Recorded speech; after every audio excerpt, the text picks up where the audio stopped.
So welcome everybody to the Smart Consumers, I think, team builders, team meeting. I don't know, leadership, I guess, all of that in one. Basically, the people that are showing initiative in their business and are really, really motivated to grow and inspire and help others. That's what this meeting was created for, through mainly through digital marketing for sure, but also through mindset, through our physical health, and through our spirit, how we interact with people and how we deal with certain things in our life and stuff too. And this is tonight. I think there's some stuff that's to do with marketing, and then some stuff's to do with mindset. And I'm just going to call it mindset. That what I get into might be a little bit more than mindset to you, but just for like, just so we can both have keywords of like, okay, last week was 100% all marketing. There was a tiny little bit of mindset in it, but tonight we're going to go basically full on mindset. But they both really, really play an important part in building a business. And I would say, at first I used to think like 50-50, like 50% on mindset, 50% on marketing should be good to go, just a balance type of thing like that. I think everyone's ratio will be very unique to them and their experiences that they've had and so many different things along the way. Younger people, I'd say, don't want to look at mindset so much. They want to be like, okay, but like, how do I get the results? You're like, but how do I make money or whatever it is like that, right? And vice versa, maybe there's different types, or some people are just so focused on mindset, but as soon as you mention marketing, they're like, up, I don't even want to look at that right now, right? It's just like, it's all in the mind, but it's a ratio. And I'm not saying it's completely balanced. I'm saying some people need whatever you're not focusing on right now. That's probably what you need to focus on. So if you're a big mindset person, but you're kind of like, that marketing it's all a scam, it's all a Shazam or whatever you want to look at, and I'm not saying that you have those types of limiting beliefs, but sometimes those kind of pop up. Well, then you need to go full back into marketing and see like some of these growth hacking tools and get more into sales, and not necessarily manipulation, but just how to serve people better, how to get better on a call. You read a book like that, right? Or if you're just this, like, I call him the Gordon Gekko. If everyone's watched the movie Wall Street, with Gordon Gekko, and he's like he's like the Wall Street guy, and he's smoking the cigar and he's lighting it with like a dollar bill, so like big ego, like big head on him, right? Well, he needs to do the exact opposite, right? Like it's always, everyone has an opposite, and whatever they're looking for, whatever they're seeking, it's usually because they haven't been putting enough into the other side of themselves. They're not completely balanced, right? And that can be because we call or say to ourselves, I'm this person, or I have an addictive personality, or I'm not good with computers. A lot of it comes down to just the language that people are using, because really, if I can tie up this, I'm going to say it at the beginning and I'm going to say it at the end. But this is really the only note. You can take lots of notes, but this is the note. Everything you say, think, and believe is a self-fulfilling prophecy. And it takes a group, and I'll say that again. So everything we think, and even I think it would probably go along, everything we think, everything we say, everything we feel, that's kind of the expert part of that, is basically becomes what we believe, right? And I'm just calling that, it's a self-fulfilling prophecy. So if you say you're bad at computers, guess what? You're going to be bad at computers. If you say something along the lines of like, oh, I feel sickness coming on, that tends to be the first precursor of someone getting sick, is letting that in. And I know when I first started this, I was like, yeah, but that can't be true. Like, there's so many things that are very serious for people, and we could go really, really nitty gritty. And maybe even for Vince, just to take an example with his health and stuff, I think the biggest lesson that he's grown to, and I've showed him Wayne Dyer and stuff. And if you guys have ever looked into Dr. Wayne Dyer, he is like the pedestal, if they're going to call it a leader, he is the leader of this train of thought, this basically teaching where it's like change your thoughts, change your life, you know, change your mind type of thing like that. So, and it takes each other, right? If you do this on your own, I find it gets really frustrating. If you do it with an open mind, and your mind will not save you. It will literally kill you if you don't have an open mind.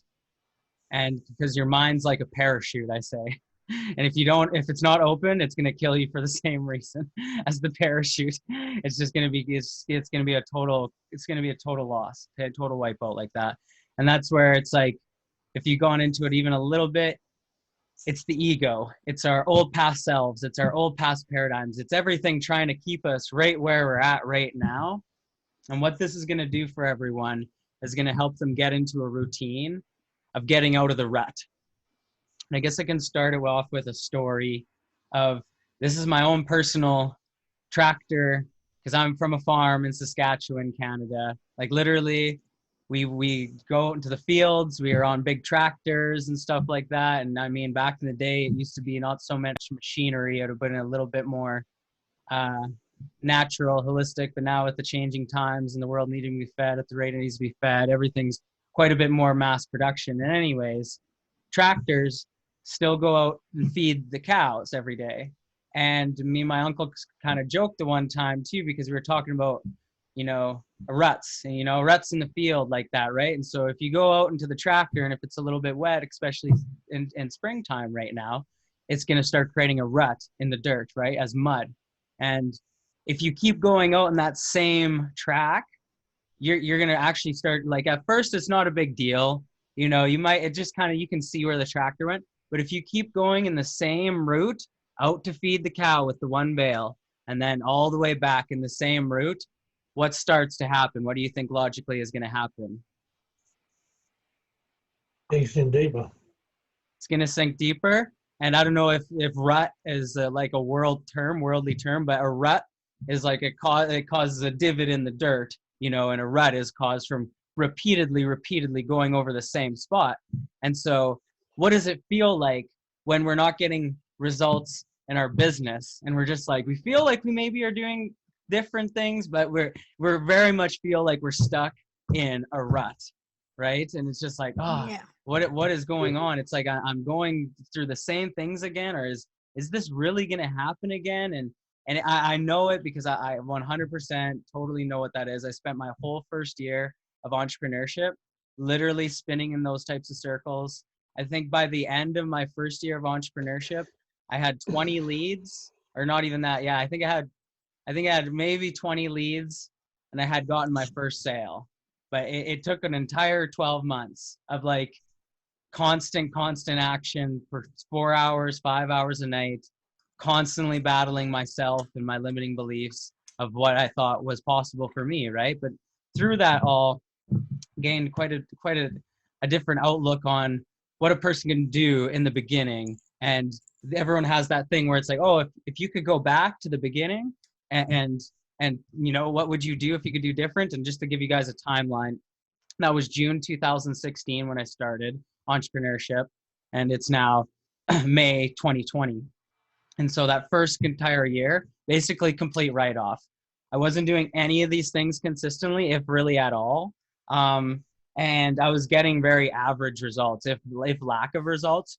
But then my mindset was like, I'm doing so much, right? Like, why can't I get this result? Like, I was kind of big-headed a little bit, right? Or I didn't really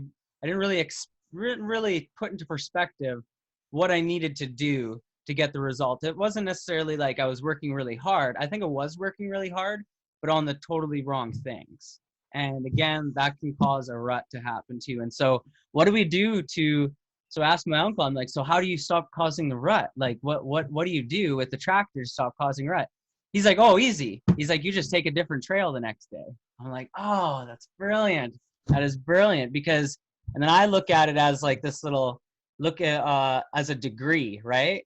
And everything works in degrees. And if you don't think that way, then it's going to be the worst for you. If you think if it's in like scales or multitudes or like these huge chunks or something, like, and not even a chunk is nice. It's like these huge theses or like doctrines or whatever, these massive things, then it's massive, and it just is like boom, like become a doctor tomorrow, now go. And it's like, what are you talking about? Like, right? So you don't just do that. It's in degrees. You focus, and then you maybe go and you get prerequisites in the certain types of schooling at the university. I don't know it too much, but then eventually you can go and you get in for your PhD or into your doctrine, and then you go and study into that, and then and then so there's levels to this, and there's degrees to this. And I think with entrepreneurship, we miss that, because it's like we think we're going to get the result in a month, or like this. It's not as if like I'm saying we're not going to get results in a month. That's not really what I'm putting in here.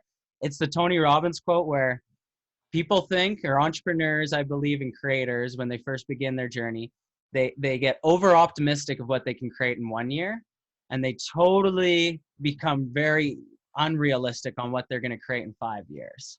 And so that really ruins them in their first year, because if they don't get what they were really, really hoping for in that first year, or in that first month, or in that first blast of messages, and they just go, oh, it's not, like that's what causes you get down on yourself right away, right? So have a little, without a vision, the people will perish. And that's what I'm trying to instill with everyone tonight, is really getting a strong vision of and a strong foundation. And so all we need to do is move the tractor wheel, move our wheel of effort and influence 1 degree to the side. And then we won't continue taking the same rut. And then we won't be stuck in that rut no more. You take a new degree every day, heck, you're on it. And then so if you even looked at it on like mathematics here, I'm sorry guys, but I'm going to get schooly with you. But on I guess if you call it, someone help me out here because I haven't been to school in a long time, but let's say trigonometry. I don't know, maybe that's too big, but the degrees on a scale. This is 0 and this is 180, right? This is 90 degrees right here, top dead center, right? So if a person just like goes, I don't feel like I need to change, Brody, you're right, but I've been doing this and it's been working out the same thing for me. Essentially, they're just like lying to themselves, and they'll keep going into that same and it's caused from the ego, and it's caused from not having an open mind, right? And after a little bit of self-reflection, usually the ego will dissipate and you'll start to come to the real realization of the real answer of what you're looking for. But on first glance, sometimes it's like you get that trigger and then it's just like, oh, I don't like that. And then you're like, laugh, you're like, I think I kind of like that. I'm not sure why I said it like that. It's just like that initial first reaction. We can get a little, and I call them our bouncers. Our bouncers are trying to keep us in our old lives. They're trying to keep us exactly where we are. But you know what you got to keep doing? You got to keep coming up into the front door. You got to keep going, that's my party inside of there, and I would like in. And then they go, no, you're not old enough. No, you don't have the right assets. You're not wearing the right clothes. You're not doing the right whatever it is. And that's your whole old mind keeps coming at you, bouncing you out, right? You're like, no, that's not possible for you, Gloria. Michael, who do you think you are, right? James, no one's in your family's ever done this. Pearl, this isn't your thing. This isn't your area of expertise. All this stuff will come in, and it's all not true. I'll say it right now. That's all B.S right there. And what's really true is, I've kind of gone around the gamut here with this analogy, but if you change just even 1 degree, and then there's cat down the road, I call him, just the neighbor, Steve, whatever, the person that this does not change. They're just they're in a real routine of just like, they never change the routine ever, but then they kind of maybe complain, or things aren't well with the wife or whatever it might be, and they come to you over the fence and they complain with you for 30 minutes or whatever and waste your time or waste a little bit of your day, but it's your neighbor, so you talk to him. And we all know those certain types of people where their life is exactly the same every single day, yet their soul is burning for it to change, but they act as if they have no idea how to change it. They're like, oh, if I knew, Michael, I would. And you're like, yeah, I guess, yeah, no, absolutely, if you knew, you would. And like that, because it's like, if you knew, you would. And so they only know what they know. And this is what I'm bringing you up. It's called enlightenment. It's called rising your level of consciousness. I guess there's a ton of different words to go about this, but the purpose of it all is growth, and for you guys to become closer to your highest potential. That's how I'll say it for right now. And so what you can do is, if you just take 1 thing from this meeting tonight and say, I'm going to apply just this 1 thing. And that's where it's like, don't complicate this stuff and don't try and change the world all in one night. Change 1 thing And that 1 degree, if you do that now for consistently for the next 30 days, this other Michael, version of Michael or version of Gloria would have, like, and I'm not saying you guys wouldn't change nothing, but I'm going to hopefully be a little bit of a catalyst to kind of like cattle prod, you guys in this direction like this, but it'll be all you. Like, I won't be really, I'm not an accountability coach or anything. I'm going to show you the way, whether you take it or not, you'll feel it, whether it's right or wrong. That will be very clear in your life, whether you're on purpose or not on purpose. And I don't need to really guide that a whole lot. But if you change even just a little degree over the next 30 days, you keep changing a degree every 30 days, you're now 30 degrees different than your trajectory. Times that over the next 5 years. And you can start to see that this person never changed anything. This person just decided to change one thing every day. This person's in a totally new location. And I would call it, they're in a completely different reality. They're around completely different people. Their lives are completely, quote unquote, transformed. But it really does come down to this, what I'm going to talk about tonight. And yeah, some of this might be a review. And some of it you might want to not all implement all at once. I was resistant to a lot of this stuff. All I can recommend is that this works, and this one, if you do this one will really, really make sense. If you want to adjust it to your personality, so be it. And so what I'm going to talk about today is routine and getting into a routine that serves you. I think that's what I'll probably even call this whole thing, building a routine that serves you. Because a portion of this is my daily routine, and it's not the goal for you guys to like learn what I do every day and then like repeat that all over and over again. I've tried that. Like, I've tried lots of different other people's. I've tried Benjamin Franklin's, his whole daily routine. I've looked into Michelangelo's. That one, it's 6 hours and then you go to sleep for like 30 minutes or 45 minutes and then you wake up again and go for another 6 hours. It's really manic. Most of the like world's geniuses were really, really, I think, a little like insanity and creativity and genius. They basically neighbors, and they steal sugar from each other, or they ask for sugar once in a while when they run out. So it's like some of these things that these people like, and yeah, don't try and just imitate your real role model, because it's like, oh, if I don't do what they do, I'm going to be a failure. I've learned that that's kind of futile. But what you can do is definitely create a routine that serves you and that challenges you. It can't be something that you're like, oh, that was easy, and I'm going to go back to eating chips and watching Netflix now, or whatever it is like that. Like, it should probably challenge you to the point where, like, yeah, the amount and the accountability and all that, it is all 100% up to you. And I think all of us are going to be on a little bit different wavelength on how much gets done, depending on how many hours you're working, that you have available to work on Atomy, what your previous kind of like output was before. And like, yeah, everyone's responsibilities. Like, I'm very much a single male that I do have a day job, but then I come home and I usually have, right now we're seeding right now. I'm a farmer. So we're a little later, but normally I have about 3 to 4 hours to work on my business. And then that's what I do. Whereas before, I'd work like 2 hours and then I'd be like, oh, I'll phone up a friend or phone up a family member and go visit. Like, 2 hours is good enough. I feel good. But then over a course of time, you just keep adding on different things, and it just becomes a habit. And I mean, I've read quite a few books on that too. This is kind of just the last part to just sum up this theory. Is a couple great books to read to really like be a catalyst with this is The Habit Loop by Charles. I'll just bring it up on here. So I'm just working tight, or the fronts of them, but The Habit Loop, Charles something or other. It's like a yellow book.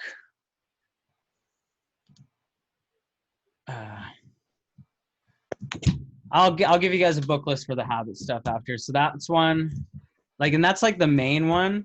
And he really goes into the habit loop. Like, that's where everyone that talks about the habit loop learned it actually from that book. It was the first time that it was released. And the habit loop is this. The reason why you have like really, really bad habits are really hard to lose, but they're really easy to gain. And really, really positive serving habits are really, really easy to lose and really, really hard to gain. So just like be mindful of that, where like the shitty stuff that does hold us back, it's really easy to fall back into those susceptible types of things. And it's because it's this. First you get a cue, like, oh, I'm running out of money. I need to work a lot harder right now, right? Then you get into a routine of like being like, okay, like I don't know if any of you, this is the last thing, I could go on and on this topic for sure, but have any of you ever been in a situation in your life where you didn't have enough resources, you didn't have the like right amount or whatever, it was kind of getting to dire straits, but then you like buckled down like 10 times harder than you've ever went, and then you got the reward? Has anyone ever had an experience like that in life? Yes. Yeah. Yeah, I think everyone has, and we could definitely do a round table and they'd all be like super awesome stories, and like really, really think about those times, because you can almost recreate that, in a very positive, healthy manner, not something where you're like waking up as if like you need, yeah, it's not like that. But another one is brushing your teeth. You feel your teeth, you're like, oh, right now I'm like, I feel film on my teeth, right? I need to brush my teeth. You brush your teeth. What's the reward?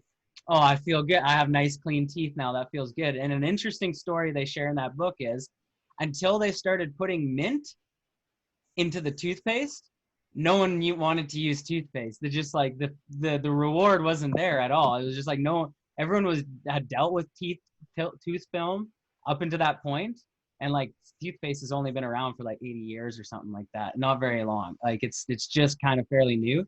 But then this guy basically came with like, oh no, if you are clean, if you are fresh breath, it means that your breath actually is minty. And then so now you would never think that was a marketing thing nowadays. Like you think that was had to be part of the, no, you can very much get unscented toothpaste, and that's probably the more natural version of what toothpaste is. When they add the mint, it's to make you cue in your mind that, oh, I am actually have a clean, fresh breath right now. So yeah, and then so what we can do is we can take certain good habits, bad habits, whatever, and learn the cues, alternate the routine, and alternate the reward, right? So I'll take smoking, for example, right? Someone's got like a lethal smoking habit, or even like a dangerous drinking habit, essentially drinking chemical poison every day. For what reason? Probably past traumas and all this other stuff. I wouldn't really judge, but to get out of all that stuff is you get the cue, like, I need that hit, right? What's the usual routine? Drink, drink, drink, smoke, smoke, smoke. Oh, now I feel good, right? Quote unquote, good. You feel incapacitated, which is what you want. But smoking and drinking is a weird thing, because it's like you fight yourself to keep normal. Whereas if you just stop, you could just be normal. And then if you just do it for 2 weeks, it's like you cry at the end of it all and stuff like that. Because I've battled like serious addictions and stuff like that. So I know like that whole thing of how it goes through it. But what I ended up doing, a lot of it, and entrepreneurship and God, I would say a lot had to do with saving my trajectory in my life, right? So I had the cue, hey, I wanted to hit, and then I was like, nah, and this is after doing lots of introspection with myself, and a couple of the things that I'm going to show you guys. I'm going to add these in kind of, I didn't write them down, but I'm going to definitely, I'm going to put it in there. I don't know if this group was super active into this.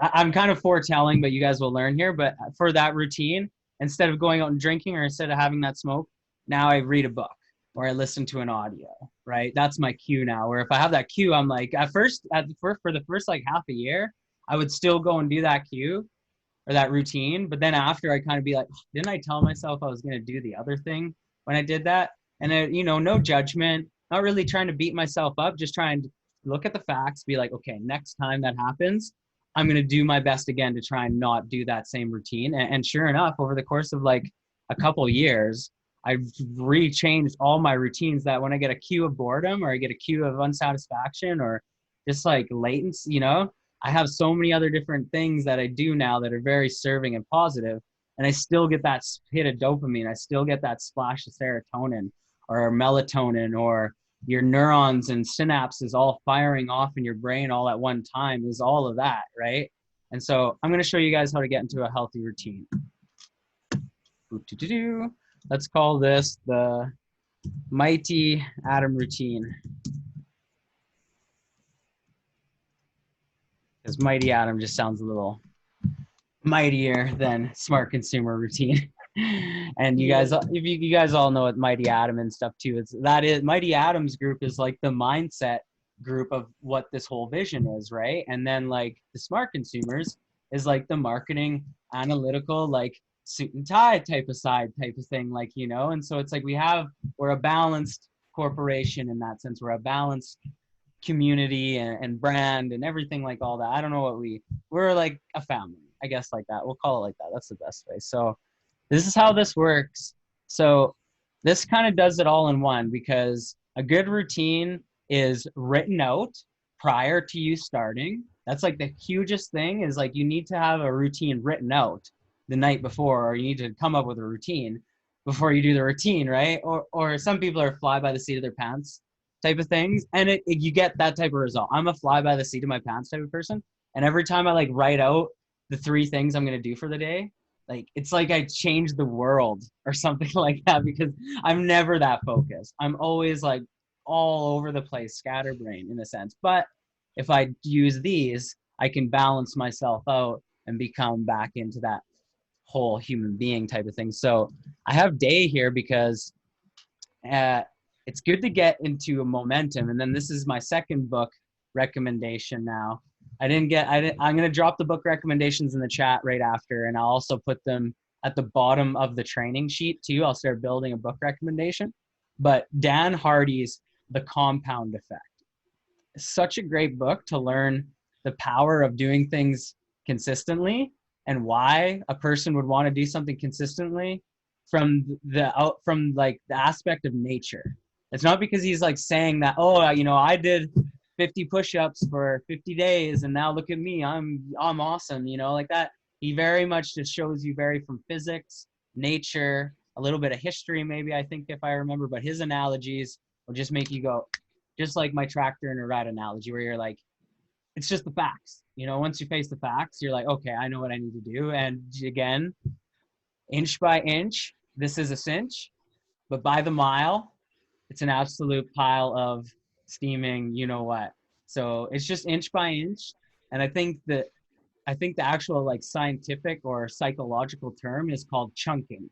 So if you learn how to chunk, there's tons of different blogs, and actually even I think even scientific articles, I'm not exactly sure on that prove that chunking. So taking like a big thing, you know, eating a whole sausage is really hard, but then if you slice it into little bits, you know, and you just work on it like that, put your plate aside for a little bit, you know, it was like, oh, I'm full, and then you come back, oh, I'll have another, and you know, you come back and you snack a little bit on that sausage, but before the end of the night, you're like, I ate that whole thing. Holy mackerel, you're at the party or everything like that, right? But if you if you gave out everyone individually this whole big sausage at the front, everyone would be like, no, I'll have half, you know, and they'll have a little bit, and they're like, you know, and they're because they're still trying to be respectful. Have your cake and eat it too. Have the whole sausage is what I say. Don't quote me on that. That's not, maybe, I don't want that playing out on the interwebs. Have the whole sausage, but there's a couple good ways. Actually, a great book that talks about that, and this one is just fun. Just go read this in an afternoon. Eat the Frog by Brian Tracy. Some of you might even heard that one. Brian Tracy's he's a really, and that one is like, honestly, that one's, you can give it to a kid, you can give it to your grandma or whatever like that. Like it's a good read for everyone, and it's really not, it'll change your life, but it's not like, I don't know, some people don't think it's that smart or intelligent. I think it's brilliant because it's so simple. But yeah, since it's so simple, people are like, well, isn't that just common sense? And I mean, those people aren't doing it, so it's not to them. But anyways, so the date, so this is now the date. And then so I might even plan by planning out, so to plan out the day before is I basically plan out a consistent day. So my days might change a little bit inside of some of these categories, and then I'll jot that down on a notepad. But for the most part, my days basically look like this. And so you guys, I'm going to share this spreadsheet. You guys can do the whole file, make a copy with it, and then you guys can have your own I think it's probably best because this is fairly personal data and stuff like that. But if it gets to the point though, where we need to be like keeping each other accountable, we might be saying like, you know, what day are you on, or how many days in a row did you get? Obviously with non-judgment, everyone's all the same, but, or even someone wants to post like, hey, I just went 15 days on my routine, no slips, right? That's super cool. And I think that would be awesome and it motivates everyone, you know, not so much picking up people that are having trouble with it, because some people might have some trouble with it. I know I did for a really long time. But I think if you just look at this again with an open mind, don't try and like do this crazy huge routine all in once, but I'll show a few things that I would say are like required. So how am I going to do this? So I'm going to do like this. If there are ones that you do, oh, it's a little dark.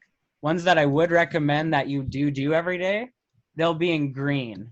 So that's like green means go. So anything that's in green, that's one that you would do like regardless. I always try and say irregardless, but that's not a word. So start time. So then the date, let's just go here. And this can be really quick and easy. So 08, the month of May is the, can someone help me, is the what, the fifth month? 2020. And so start time, and literally my start time today, you guys, was 8 p.m. because that's when I jumped on with you. I was out doing grocery shop. Like this is when you start your basically your day, I guess. And I today was a little unique because I was doing a bunch of house cleaning, doing different stuff. I wasn't necessarily doing business, but if I wanted to, I was up at like 6:30. So I guess that's normally what I would do, is like, because I start doing, I kind of looked at that wrong. That's when you usually would. It's when you start in the morning. And yeah, it's when you wake up. That's what I believe, like your start time, your wake up time. This is kind of just keeping you accountable and making sure that this doesn't get like out of control into like, you know, whatever, you know, just to be mindful of that. Morning routine. So morning routine can look very, very unique to every single person. I'm going to share my morning routine with everyone here, but I've even broken your guys'. I'm going to show you mine, and then I'm going to share one that I think would be really simple for you guys to do right off the start. So mine is wake up in the AM, rise with purpose. I believe in a God, a power higher than me. So I'll thank that, and I'll thank, and I'll bring that into my heart and into my life. And I do that through some breathing, just like really nice, like big, deep breaths, because what do we run on? We run on water and air and food. So when I wake up, I want to like not usually stuff my face with as much food as I can right in the morning, but I want to stuff my face with as much air as I can in the morning, and as much good quality water. And I can't really recommend better than good quality water. And the best quality water is usually out of a well away from cities is usually the highest qualities of water, just because of the amount of pharmaceuticals that get dumped and then get leached into the common water tables around bigger city centers. Like now, if you go test common water table, aquifer water, like there's enough to cause pregnancy complications and stuff like that. So especially be mindful of the water you're drinking, even if it's not really affecting you short term. You know, it's a good thing to start. And again, I'm a water Nazi. For about $120 USD, you can basically protect your house with a water filter that removes 99.9% of all the either inorganic or organic things that you wouldn't necessarily want in your water. But because of our lifestyles, because of humanity, because of the way we've acted, that is now in our aquifers. And then we have to just do our due diligence to make sure that it's not making it our way into our body, right? You can wash your hands with it, you can shower with it and stuff like that. But you still absorb quite a bit when you shower and wash your hands too. So you got to be mindful of that. But hydrate. So breathe and hydrate and brush. It's not as much as you guys think it's brushing this beautiful hair. It's not. It's brushing my teeth. So then I brush my teeth because I don't know what it is, but if I brush my teeth, I'm like up after. It's just like if I brush my teeth, I'm not going back to bed. It feels like. And again, I like my bed. My bed is very comfy in the morning, so I want to like get out of that kind of like morning slumber. So Tony Robbins has an excellent, it's called this priming routine. That thing's really intense. He has a 3 minute, a 3 minute to thrive, a 5 minute to whatever, a 7 minute, a 10 minute, a 15 minute, which is really cool because then whatever amount of time you have, you can just go Tony Robbins 3 minute morning routine, Tony Robbins 5 minute morning routine, Tony Robbins 15 minute morning routine. It's all basically the same morning routines, but he adds or accentuates some of the parts of it a little bit more so that on a Sunday you might want to spend a little bit more time than you do on a Monday when you're like, oh crap, I woke up late, but I still want to do a morning routine before I run out the door and do everything else like that, right? 3 minutes. If you don't have 3 minutes to improve yourself every day, just quit this call right now, basically. Just end the call, do yourself a favor, stop doing anatomy, stop doing all of this because you will literally ruin yourself doing that if you don't even have 3 minutes to just stop, slow down, and work on yourself because of the tractor analogy, right? Like that's why I'm not serious about that because you will literally just stay in the rut and then you're just in the rut. But around me, that's not gonna happen. But anyways, brush your teeth. I brush my teeth. I turn on some motivational music or like motivational YouTube. Motivation's really powerful. It's something that got me out of depression when I was first beginning. And I didn't really realize it, but this is kind of that first form of personal development. Just I was turning on a YouTube video. I was just listening to motivational speakers in the morning. And this was before any type of entrepreneurship. And I honestly think that's what led me to it. I'm not sure. It was kind of like it all connects in, but I was watching motivational videos on YouTube early on when I didn't have the mindset to get over a lot of these bigger concepts, or I just triggered to a lot of these bigger concepts. Like I wasn't a reader. I partied on weekends. I didn't call my family. I was very much a degenerate like that, like very much just self-serving or serving myself, and that's it. But I'd watch these motivational things when I'd get like really, really down, right? But anyway, so that was kind of like what started a lot of this. I stretch and work out. Stretching is just like so important. It's just amazing. Stretching is just an amazing, amazing thing because it gets your whole body into motion and gets your blood flowing. And it really is like, imagine you priming the engine before you start in an engine, or you warming up and putting like a block heater on an engine. Or I guess maybe in Australia you don't have those, but where it's so cold in Canada, you have to literally add heat to the engine before you start it. But yeah, so that's kind of what we're doing too. Before we start our day, we got to heat it up. We got to get the blood flowing. We got to get some of the bodily fluids moving around and everything like that. And it just feels good to feel good. And moving and stretching is something that just immediately connects that. After that, I'll tell you what I do. I go into my tub and I call it my redneck deprivation tank. And if you guys don't know what a deprivation tank is, well, it's a tank that isolates you from all types of different outside surroundings. And it's also naturally buoyant through salt. So you actually float in it.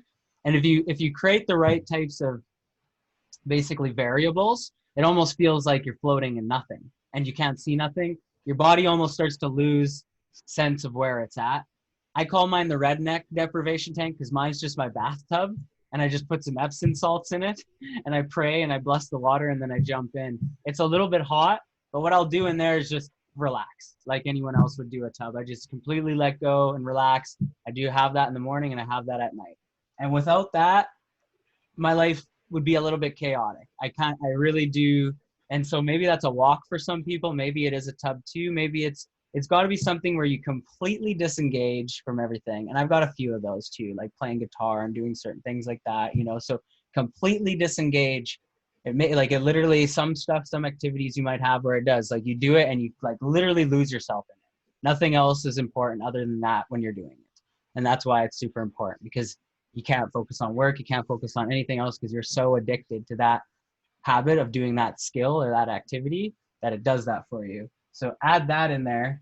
I'd go through my purpose, and that's something that we'll dive into in another training. So if you don't have a strong purpose right now, that's okay. And I call my purpose basically, it's my prayer too. Like if you're not a person that prays to a higher power, then it's just your purpose, and that's cool. But I connect those together. And then goals, where if you don't know where you're going, you don't know where you end up. My goals are very simple. And I just look at them as landmarks. just like places to get to, on the way to the journey. I very much think that I'm not an overachiever, but I achieve enough to make sure that people around me are happy and that everyone gets taken care of and things like that. And the rest will probably just give back to something later on or something like that, right? And then vision. And then so purpose, goals, and vision, I would say we'll probably spend a whole hour doing those because we should really give those topics their honest worth. But you guys got a lot of different ideas. And then the other things that I'd add into it is a really good practice for the purpose is forgiveness, gratitude, praise. So what should I forgive today? What should I thank today? What am I thankful for today? And what do I love today? Well, who can I send love to, extra love to? And even sometimes, it's really powerful if you can, sending it to people that you don't necessarily love right now, sending some extra love to them.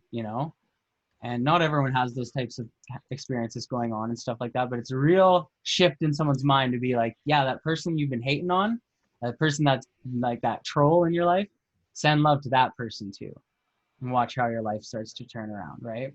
So yeah, and that goes, if you want to know why, there's the Heart Math Institute that has done a ton of studies on the focus of love energy and love and basically compassion and understanding towards everything. When you do that, when you either do it towards yourself or do it towards others, it has an impact. It actually changes their magnetic field, and you can do it from a distance.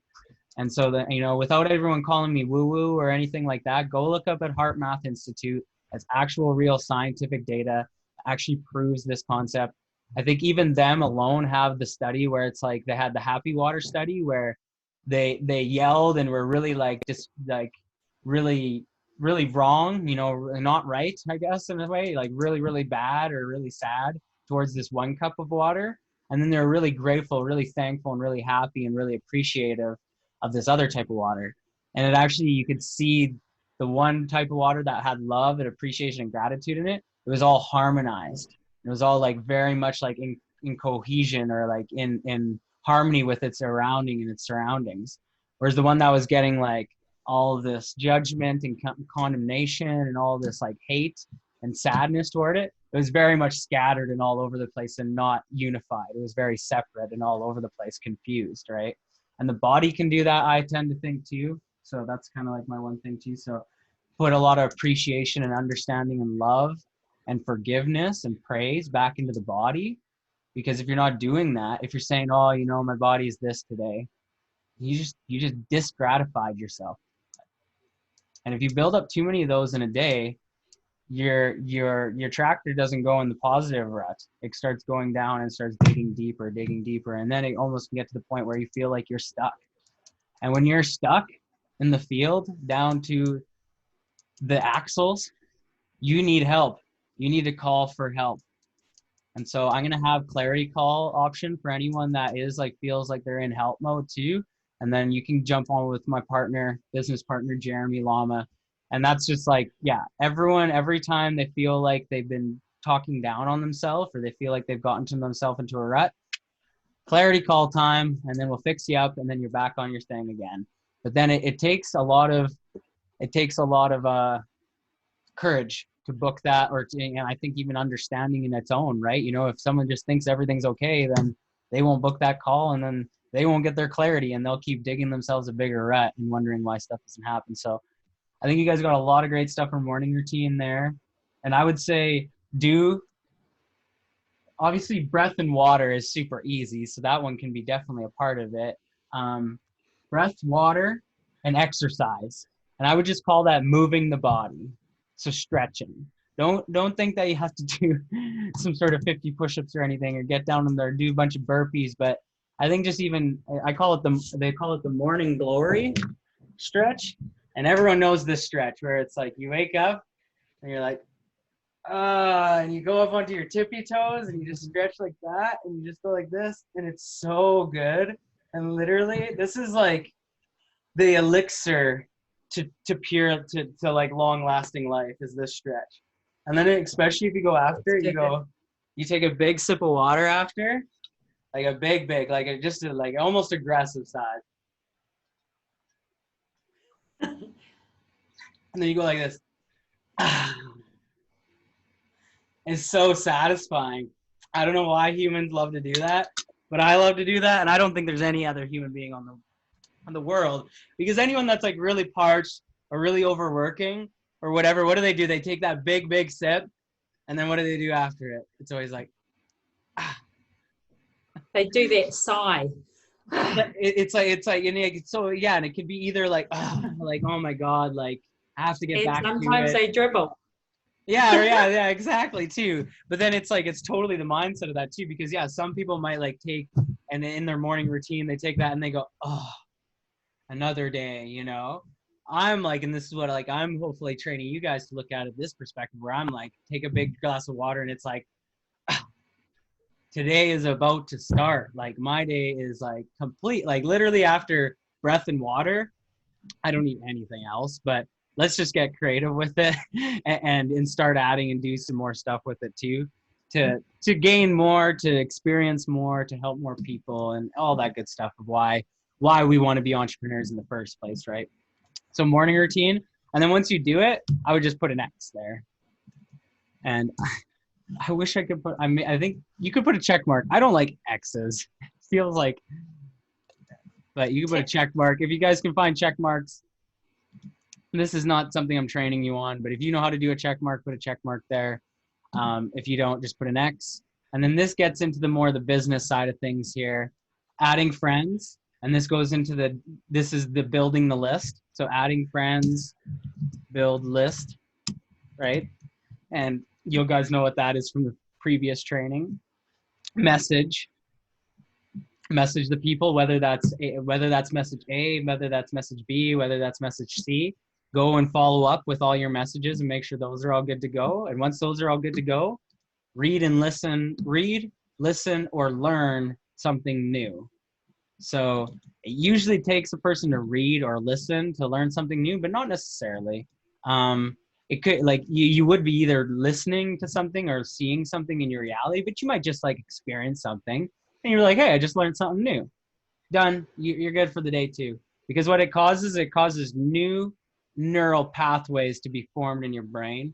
And essentially, this is my cure for Alzheimer's right there. If you do this every day, you'll never get Alzheimer's. It'd be impossible. But if you don't do this every day, your brain will very much get into a rut. And then your brain only works at the capacity that it's really asked to. And if you never ask it to really work or operate, what happens when you go and try and start up an old rusty truck that's been sitting in the back for forever? Does it just start on the first go? No. Like, and oftentimes it might not ever start back up again, right? But most of the time you get a battery, you tune it up, blah, blah, blah. I'm very mechanical and I'm very much using all my farm analogies tonight. You guys are super lucky. So I don't have any other analogies because that's just what I grew up on. I have some, but the farm ones definitely, they're fun. So yeah. And it's how, and that's where, if you guys can start to like find these common threads in your own life, I think it really helps too. And that's why it was able to learn and recall a lot of this stuff, because it's very personal to me. But then you guys might not be able to recall it so much until you make it personal to you too, right? So that'll come with time. But look into your life on how you can see some of these common threads too. And then night routine. And my night routine is like still in construction, I think, because I'm not very good at getting to bed. I'll just say it like that. I just don't, or I just don't do the right things before I go to bed.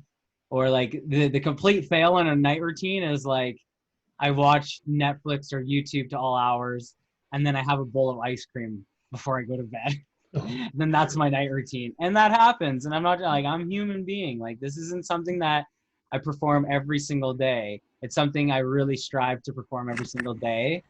If there's no other types of like, if I have no other like type of family or other engagements, I should be able to finish this, no problem, right? I'm just talking if there's like a special occasion or a birthday or something like that, you know, it's not like, oh, I miss my routine. The whole universe is gonna like, it's gonna, you know, all my work is all gone. Like, it's not like that. But if you're just skipping on days when you could have done something, all the work is gone, literally. Like don't kid yourself on that. But if you have if life's happening, it's okay. Don't like cut your family off because you're like, I'd love to come, but I'm actually still finishing my routine for the day. Don't do that stuff. That is weird. But definitely if you got nothing else to do and you're about to like skip your routine, be mindful of those decisions. They're literally like tributaries of your life where there's two different roads and you're picking A or B. And do you choose the red pill or do you choose the blue pill type of thing like that, you know? And so you get either reality with each one. And I mean, and both have certain pros and cons and stuff like that. It's not all bad. All your decisions are made for a very good reason, and it's all good reasons. It's just our perspective on it sometimes isn't the goodest. So you add friends, and just to make this easy, I might just do X's. It's just easier. XXX, so just checking off the boxes here. And read, listen something new. I read and listened this new book called Company of One. I don't think you guys might find that interesting. It's pretty high level. I don't know who the author of it is, but Company of One, it'll teach you how to basically start your own company of one. It says exactly what it says.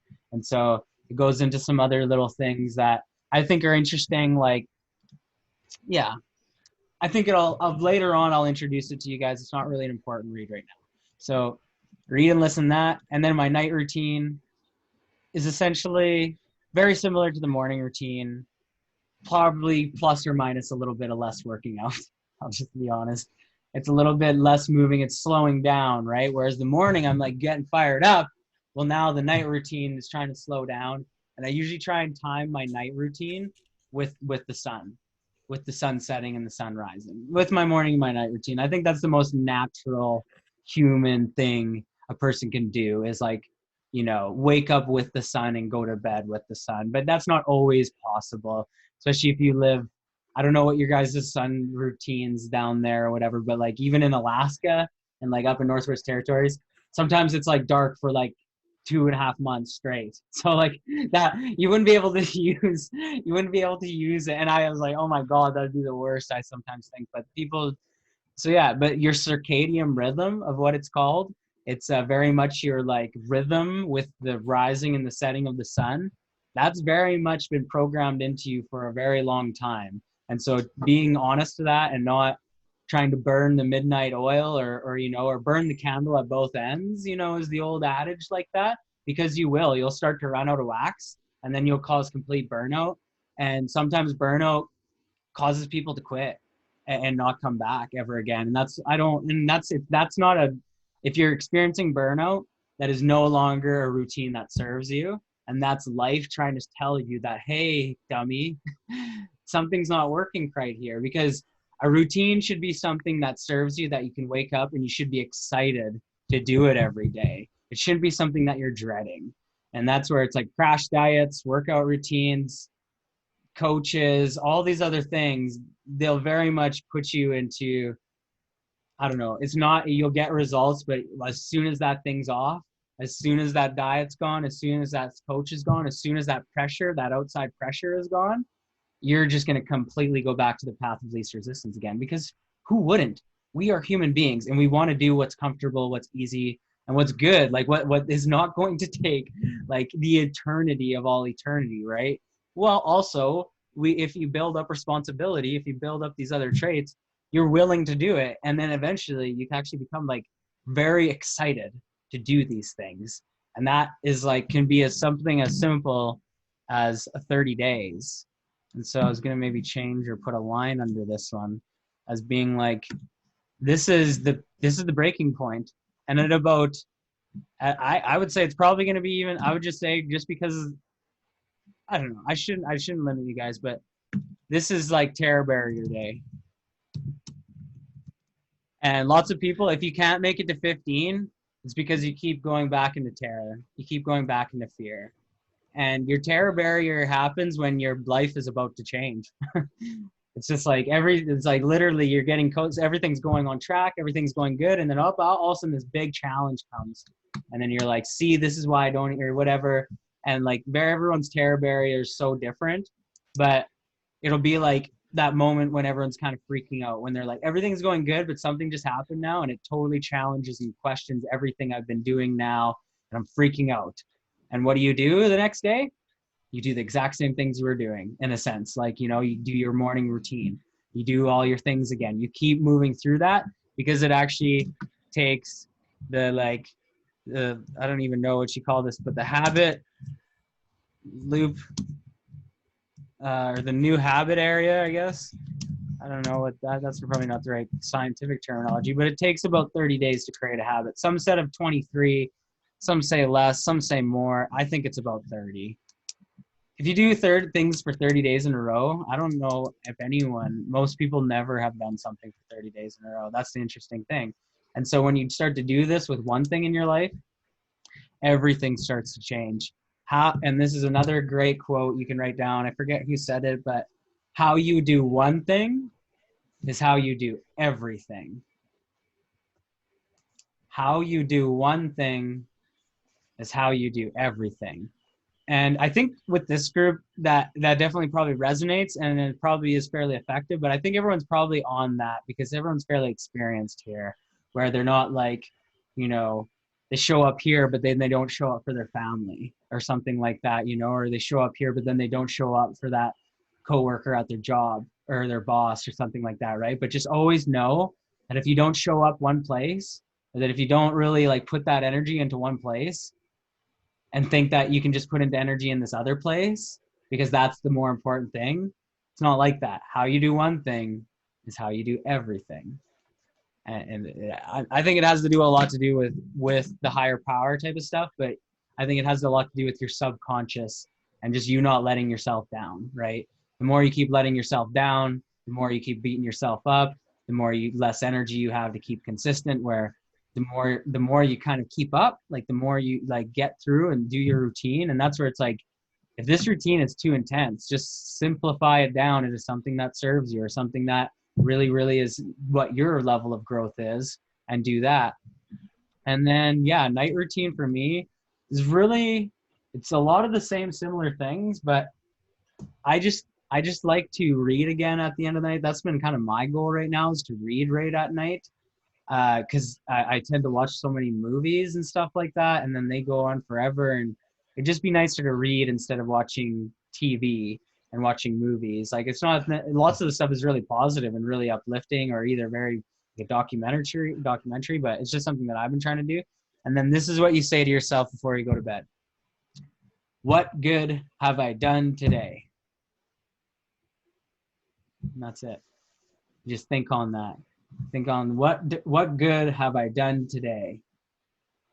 Because if your last thought is on the good things that you did even for yourself, and even like, this is kind of the huger thing, if you're doing and you start, and this is just a natural catalyst of this, of just once you start doing stuff more for yourself, you fill up your cup, you start having overflow. The next people that get it, or the people in your immediate surroundings, they start getting a lot of your overflow around you. And that might be in the form of a smile, might be in the form of you doing something nice for them, or you thinking about them, you remembering their birthday, you know, just all that great stuff. It only really happens when we're in our good tuned mode. That's what I mean by filling up our cup. And one of the best ways I know how to get into a good tune mode is getting consistent on a routine that serves you. And this saved my life. So I can basically, but this will save your life. It could have been in a very disserving situation around people that didn't serve me, doing and introducing my body to things that could have took me away from this earth like a lot earlier than anyone would have expected, type of thing like that. So in turn, getting into a good positive routine that now I never really have tendencies to go and do something that would be so extreme to like damage my health or take me off this earth or anything like that, right? So like, I have a beer once in a while, if everyone's wondering, or something like that, you know, but that's cool with me. You know, I can do stuff like that and not go into like some crazy relapse or anything like that. So that's cool. That's like a gift, if anything now. So yeah, without maybe a little bit too personal, but whatever, it's all good. I think that'll help everyone now here and all the people in the future that see that. And then someone said, do my night routine, X, end time, 10 p.m. I'm good. And then it was like freaking happy face. And you know, and the only last type of thing is like, I don't think everyone's a routine person, you know, but I would definitely give this a try, and I think you'll get a lot out of it. You know, whether you think this is like for you or, oh, I've tried routines and they've not worked, I would say just like retry it again and then just track the results, you know, see how your daily moods are right now, see what your weights are, like take a full account of kind of your life right now. And then kind of like at the end of the 30 days, do another account. And if it improved your life, keep it. If it didn't, I mean, then you probably had an amazing routine or it had a good flow of what you were doing. And sometimes I find this frustrates people or something like that. You know, that shouldn't be the case this time. I think I've displayed it and we've done it in a way this time that everyone will customize it. Like I used to be like, this is what you need to do to become successful. And if you don't do it, then burn you at the cross, you know, or whatever it is, like you're like you're not, don't be a part of my team type of thing. And I mean, that just caused a lot of people to just look down upon themselves, and especially when they failed on the first day or something like that, you know, where it's like, nah, I understand because I tripped and falls and stumbled, but definitely read The Compound Effect by Dan Hardy. You'll get it. Eat the Frog by Brian Tracy. I think both those books you can go on YouTube and just go, I'll even kind of double check that for you guys. Brian Tracy, Eat Frog. It'll be on audio. Most of the books you can get on audio on YouTube. So right there. They get taken down sometimes because obviously it's copyrighted information, but 2 hours and 17 minutes, even if that was like every 30 minutes a day, you'd have that book crushed out in 4 days, you know? So it's like very simple, and totally it goes along with all of the stuff that I've said. The other one was The Compound Effect. Oh. I might have his name wrong, but oh no, Dan Hardy. So here it is, complete audiobook.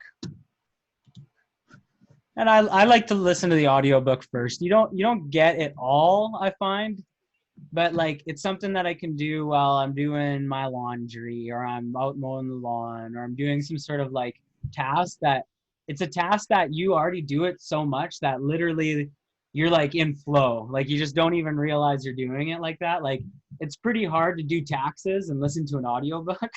I'll just say that. Like it just won't work.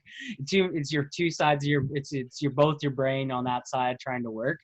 But yeah, like definitely when you're being creative, it totally, left brain and right brain can totally mix really well with that. If you're, sometimes people can even write creatively and listen to an audiobook at the same time and it helps them. I would totally mess up on that. But then like any menial task at work, like plugging in names into a spreadsheet, audiobook time for sure. Please, you save your life. You know, all these menial tasks that used to be like the worst now turn into this ultimate treat where you're like, oh, this is so great because I can do my audiobook while I do this, right? And so I love having that different outlook on everything and just rechanging, like, but yeah, I'll drop this link in here so you guys have this link for Eat the Frog, so it's handy for you. And then the same one for this, and I think that's good. These books really touched my heart, probably the most. This one I was listening at work, and I just really finally told myself that, you know what, I'm just not in a good enough routine yet, and that's why I haven't been getting the results, and that's okay. You know, I have been kind of fooling myself, right? And then this one actually really scientifically showed me why. You know, this one just basically told me to do it, which works if you like Brian Tracy, but this one will tell you why from a very like scientific standpoint of like, you're messing with the laws of nature, you know, don't just, and then so it just builds up your clarity so that you have confidence when you do stuff. And then I feel like it builds up your motivation to do things too, right?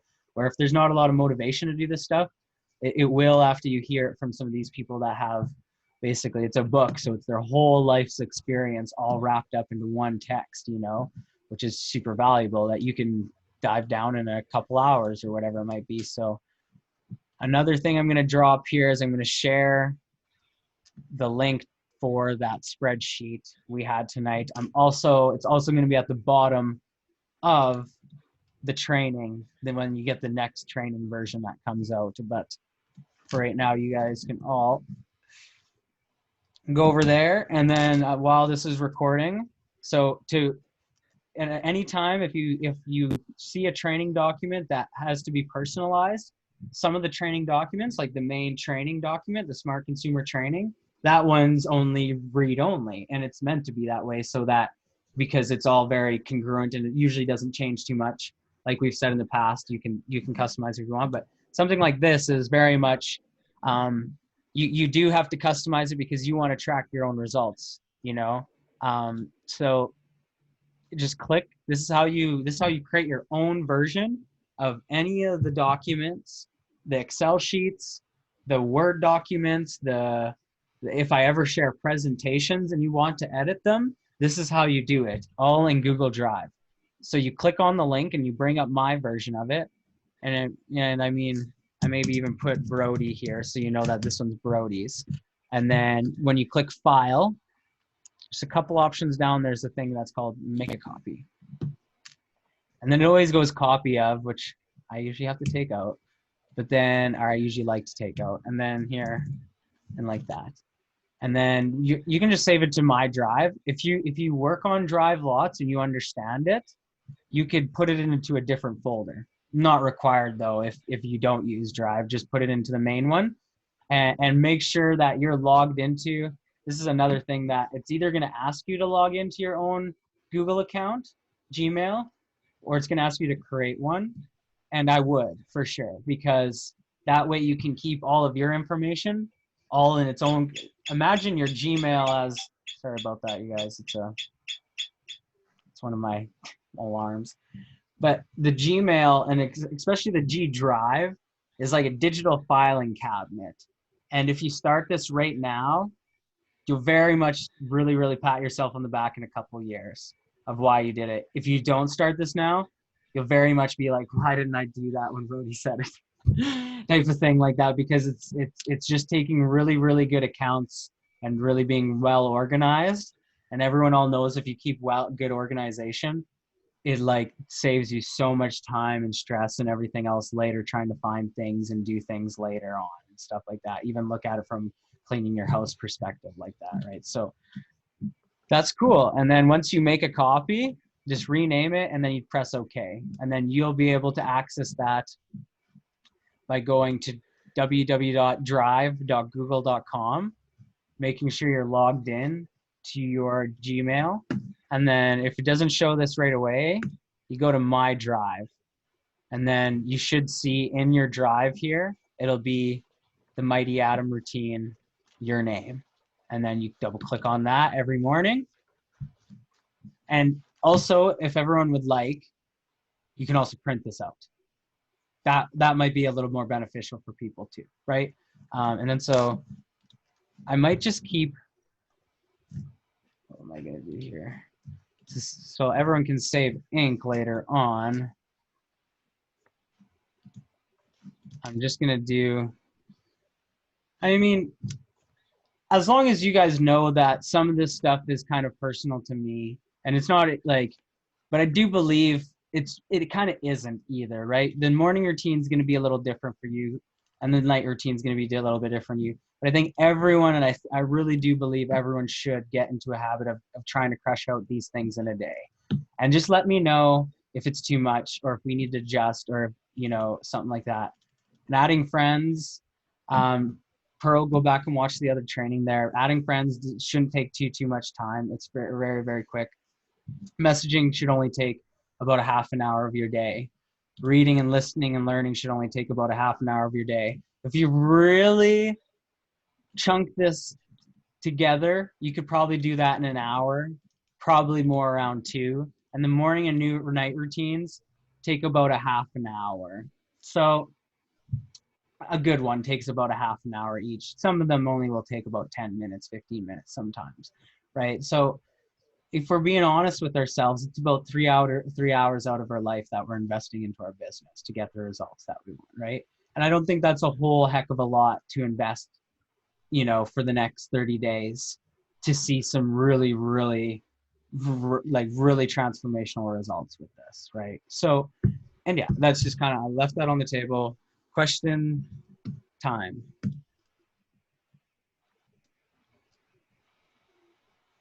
My adding friends is a lot quicker. The first day it took me more than an hour because I was scrolling through their profiles.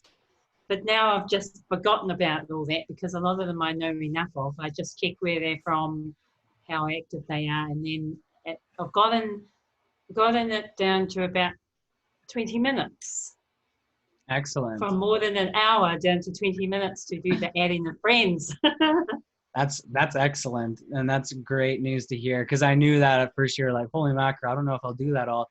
And I was like, yeah, I maybe 50 was maybe a little bit intense, and I think I even maybe said 50 messages.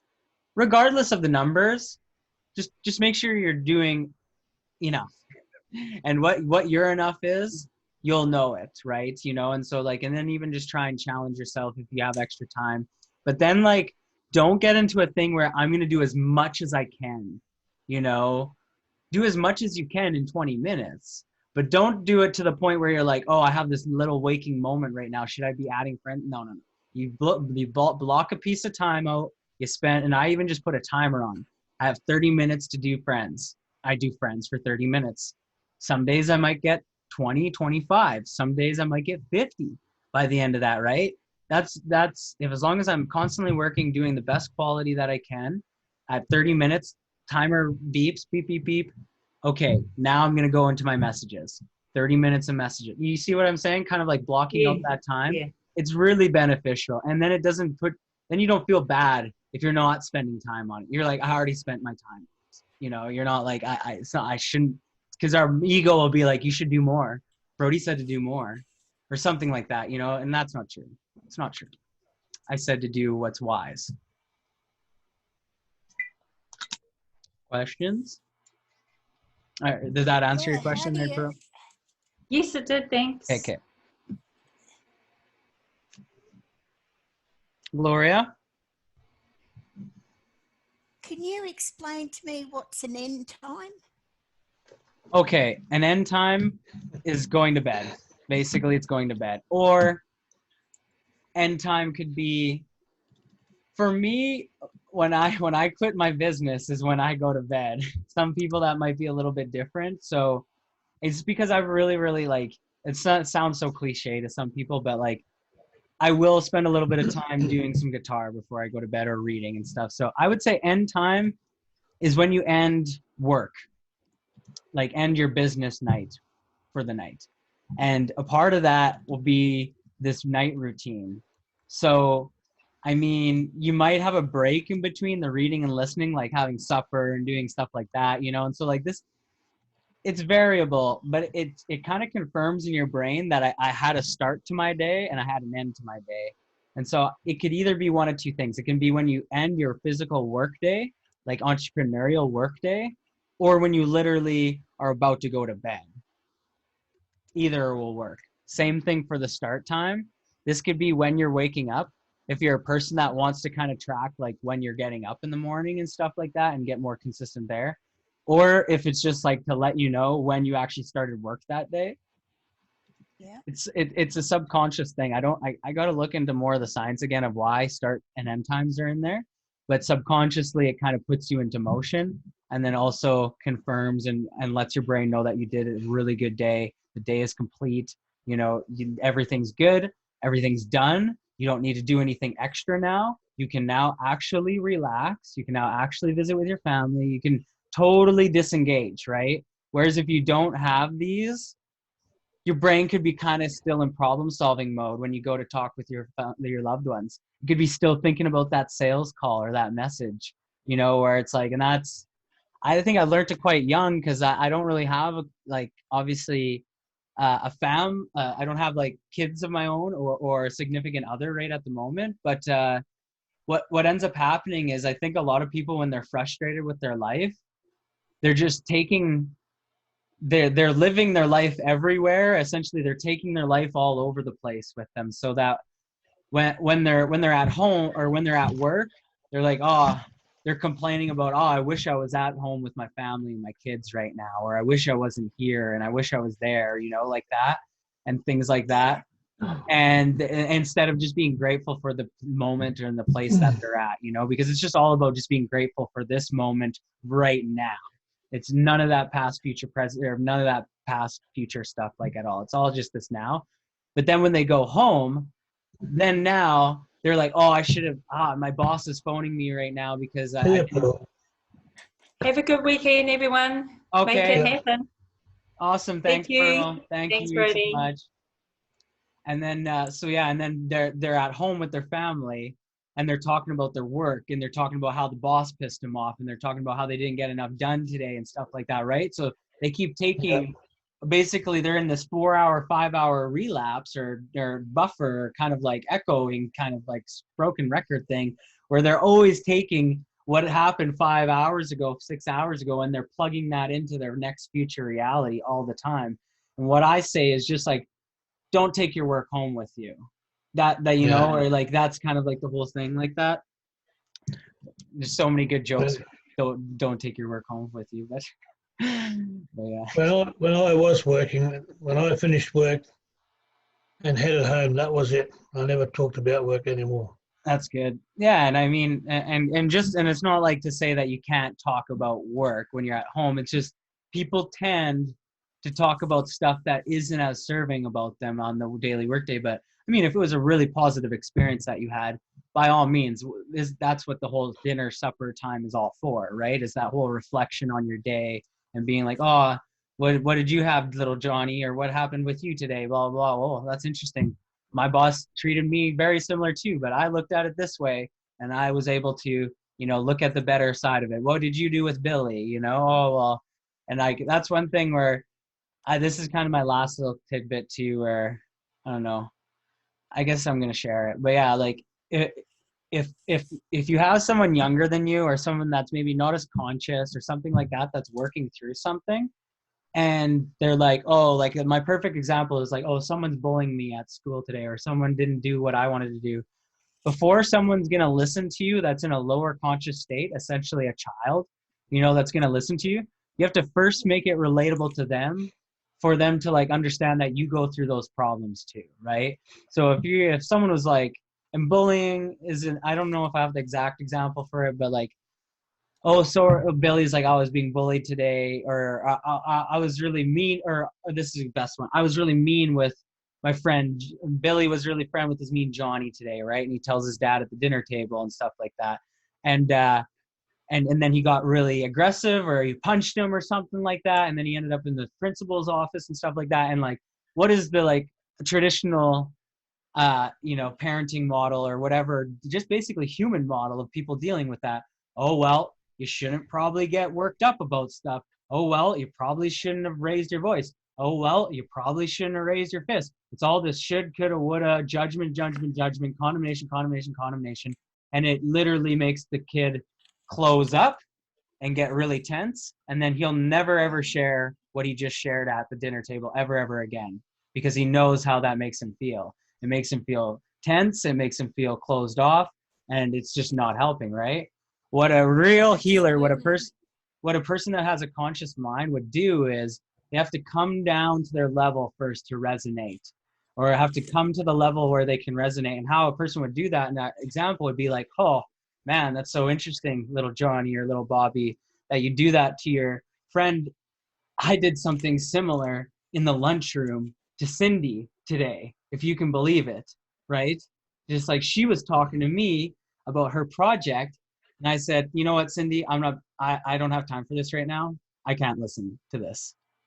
And she kind of walked away really upset.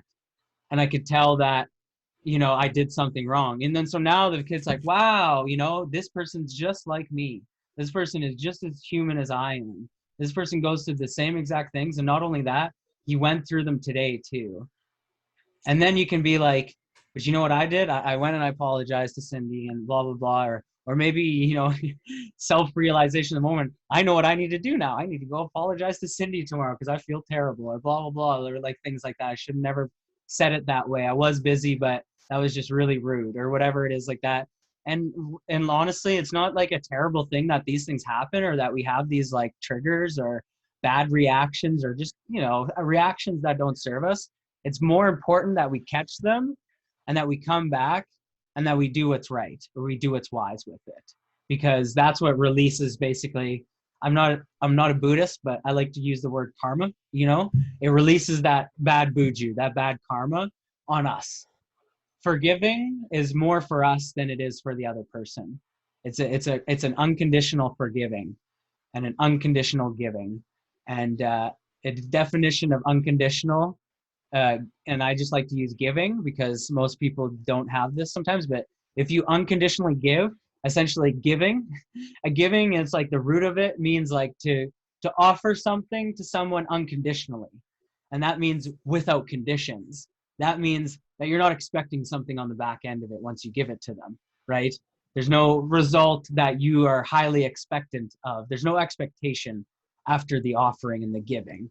And yeah, I mean, I'm trying to learn different ways to do that more with business. And that's kind of, I think, why my strategy and message is so resonant with lots of those things. But it very much starts on a personal level, right? Like if you give something, you give someone your love, you give them a smile. If you give them something out of your wallet, don't tell them what to do with it. Don't expect them. Don't ask them. Don't have this expectation or this judgment of what they should do with it now.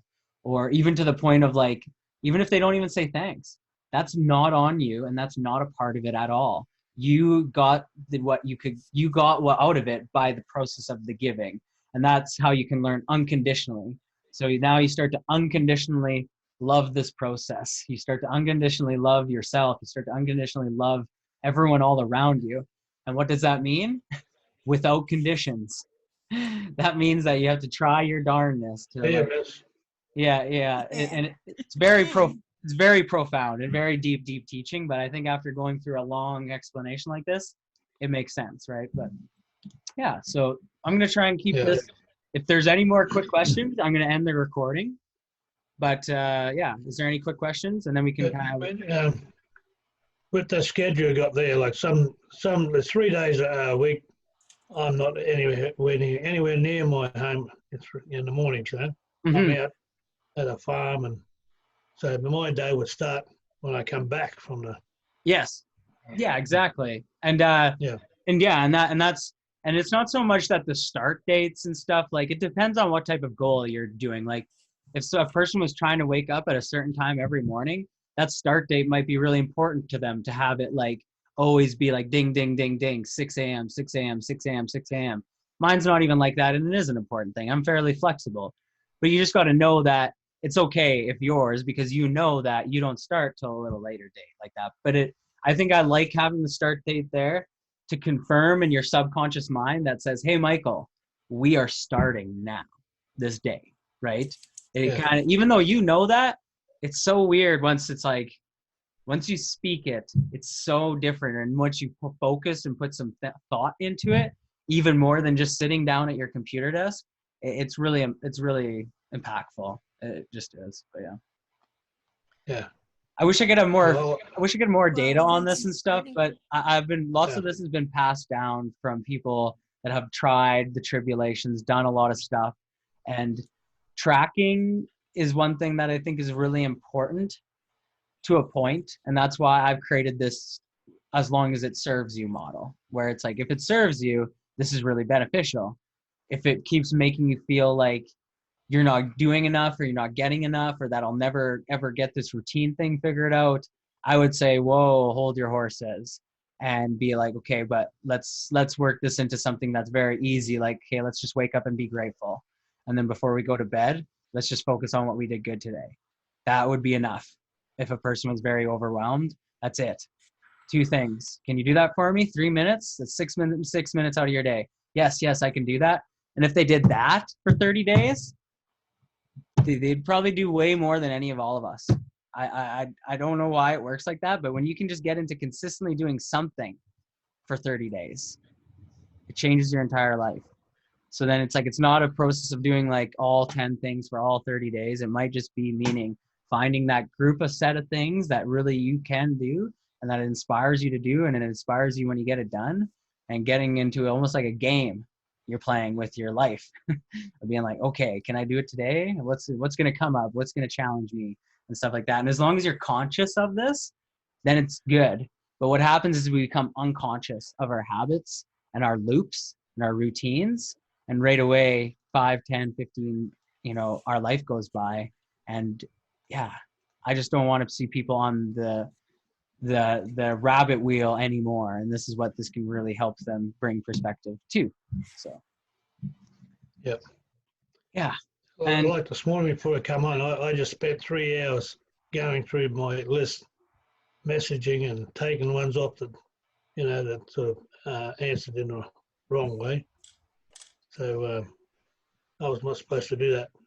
well, and I mean, I think you were supposed to, like, there's always that first initial blast when, and even myself, I thought to myself before I started this, I have like 3,500 Facebook friends from the past, like 3 years of marketing and stuff. And some of them don't necessarily resonate with this message. So I'm like, oh, should I go through one by one and hand pick the people that should be for anatomy, should be not?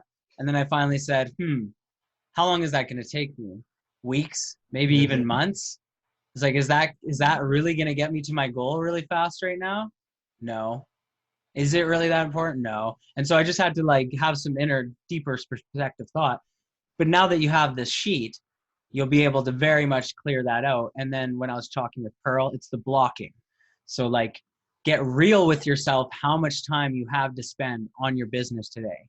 If it's 5 hours, that's it. That's 5 hours you get to spend. Now, basically chunk that down into your routine. I guess that's one thing that I didn't explain, but those are like a lot of concepts all in one concept. And I'll probably go over that stuff a little bit more, but chunking is super key.